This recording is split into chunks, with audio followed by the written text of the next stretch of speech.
bersamamu. Dan bersama Nilai Injil Yesus Kristus menurut Santo Yohanes. dimuliakan Tuhan. 8 hari kemudian Yesus datang.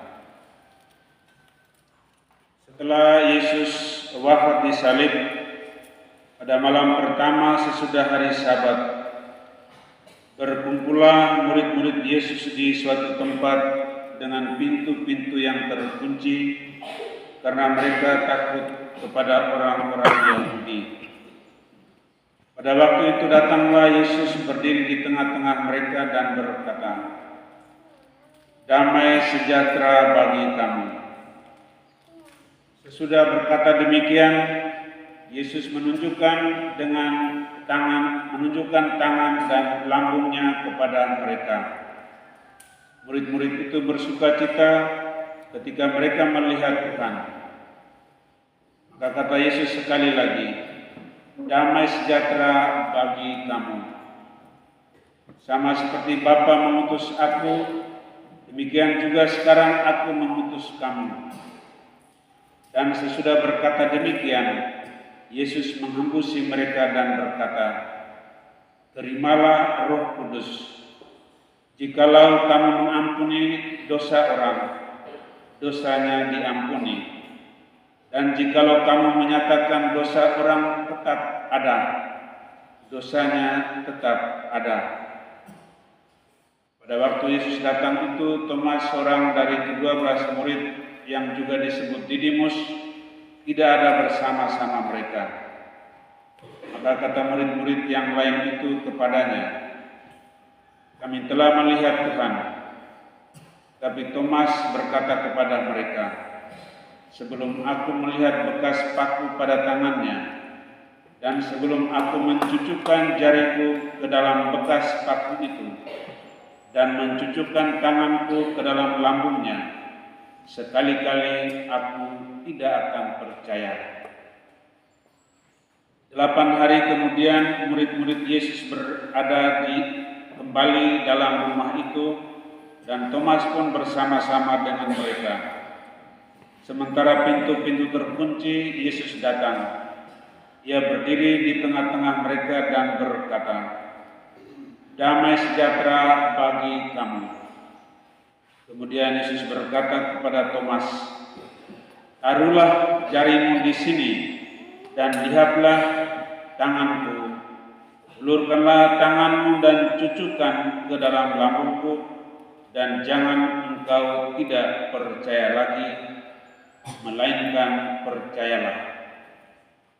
Thomas menjawab kepadanya, "Ya Tuhanku dan Allahku." Kata Yesus kepadanya, "Karena telah melihat aku, maka engkau percaya. Berbahagialah mereka yang tidak melihat, namun percaya." Memang masih banyak tanda lain yang dibuat Yesus di depan mata murid-muridnya yang tidak tercatat dalam kitab ini. Tetapi semua yang tercantum di sini telah dicatat supaya kamu percaya bahwa Yesuslah Mesias, Anak Allah, dan supaya oleh imanmu kamu memperoleh hidup dalam namanya. Demikianlah Injil Tuhan.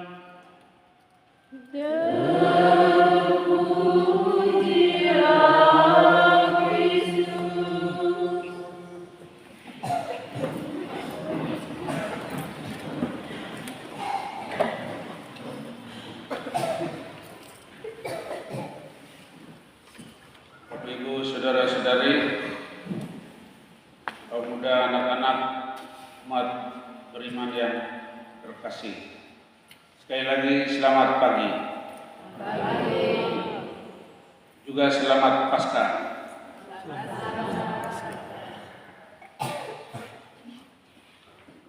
Luar biasa.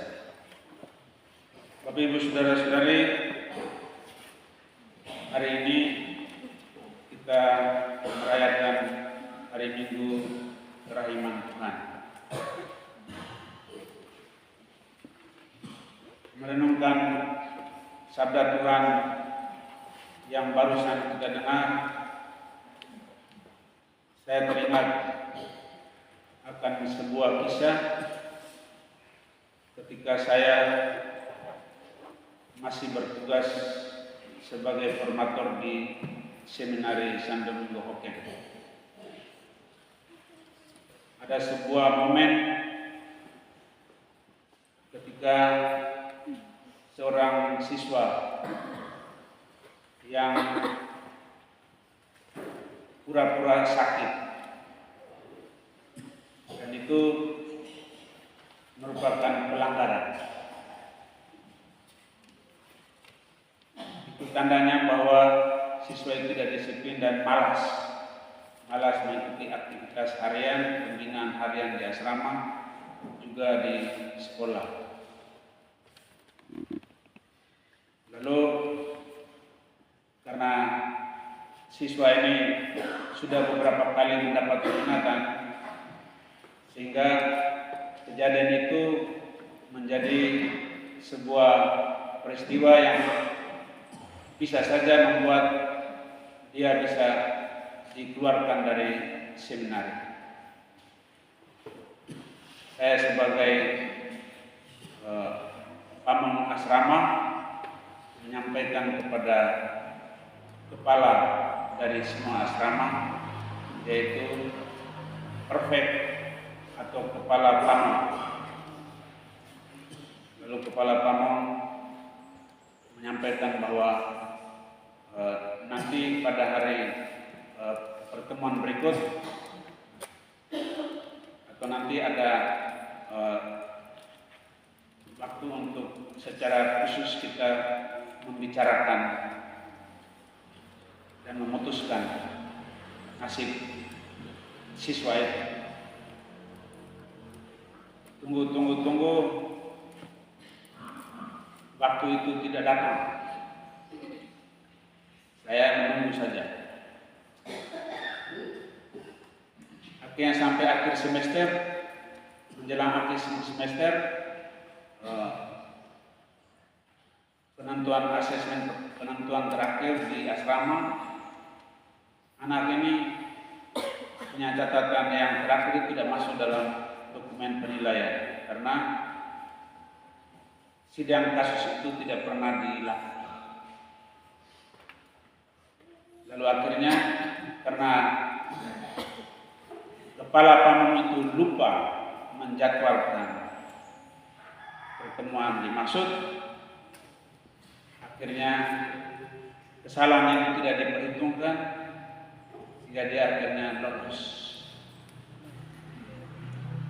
Dia lolos, lalu kemudian dia berjalan terus dalam panggilannya dan akhirnya menjadi imam. Itu hanya karena lupa. Anak buat salah tetapi prefeknya lupa menyidangkan, menjadwalkan untuk menyidangkan. Bapak Ibu Saudara-saudari,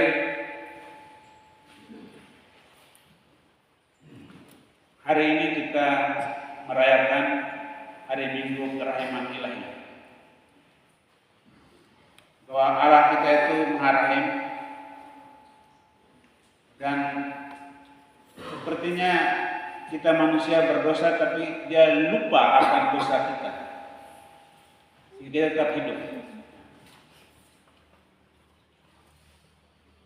Dia lupa akan dosa kita. Kita manusia berdosa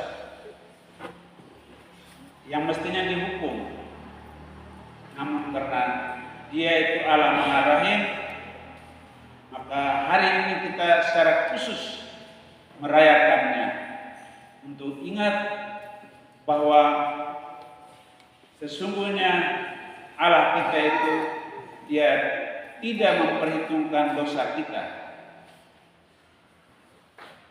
bukan karena dia senang dengan dosa, tidak, tetapi karena Dia lebih sayang kita manusia pendosa, bukan dosa. Dia sayang kita manusia pendosa sehingga dosa kita itu Dia bisa lupa. Dia tidak anggap dosa itu terlalu penting untuk Dia. Apakah itu berarti kita harus terus berdosa karena Dia lebih memperhatikan kita manusia pendosa? Karena Dia ini senang dengan kita meskipun kita berdosa, sehingga mari kita berdosa. Apakah seperti itu? Tentu tidak. Tentu tidak. Kenapa? Karena Dia juga mengawasi kita. Dia mengingatkan kita yang pertama, bertobat. Tobat. Dia buat begitu supaya Dia pancing kita ingat Dia, berarti kita harus bertobat dari kesalahan dan dosa kita. Karena Dia tidak mau kita lupa bertobat, lalu pada saat Dia panggil kita ada dalam dosa. Dia panggil kita itu, Dia panggil, Vincent, mari. Nah, kita datang menghadap. Pada saat kita menghadap itu kita bertanggung jawab kita hidup.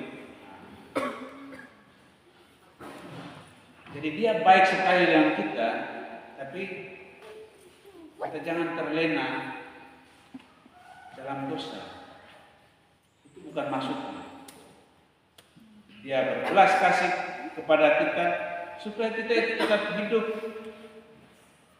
lalu supaya kita tetap ingat Dia, supaya kita percaya kepada Dia bahwa Dia itu Mesias penyelamat.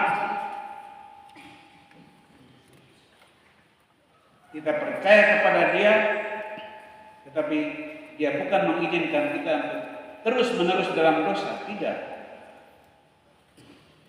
Dia mengizinkan kita, kalau kau sudah berdosa, bertobat.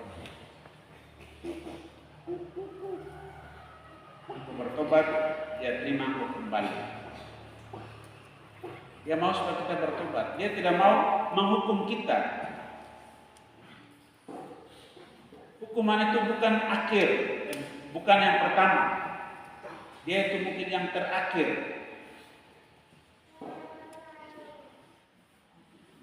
Dia suruh kita bertobat.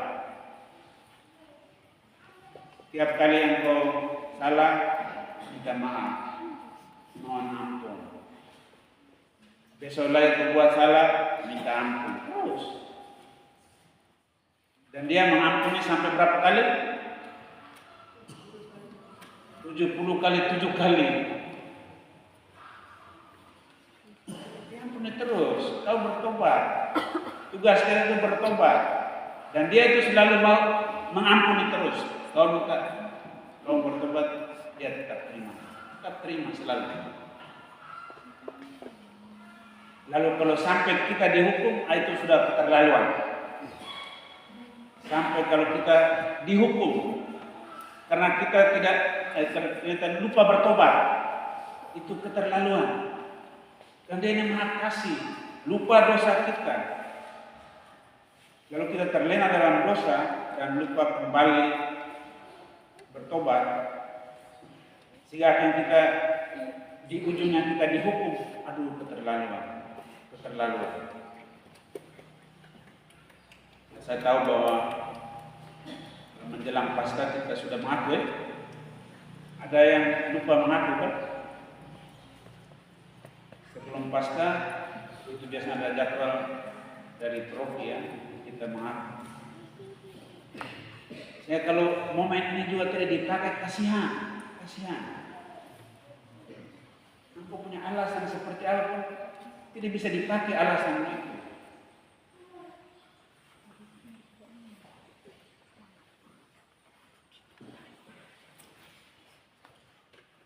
Dua kali dalam setahun, Natal Paskah. Natal kita ajak untuk mengaku. Lalu pasca kita diajak 2 kali saja. Apakah kita hanya 2 kali berdosa? Pertanyaannya begitu. Apakah kita 2 kali berdosa? Kan tidak. Kita berdosa terlebih dari 2 kali tadi.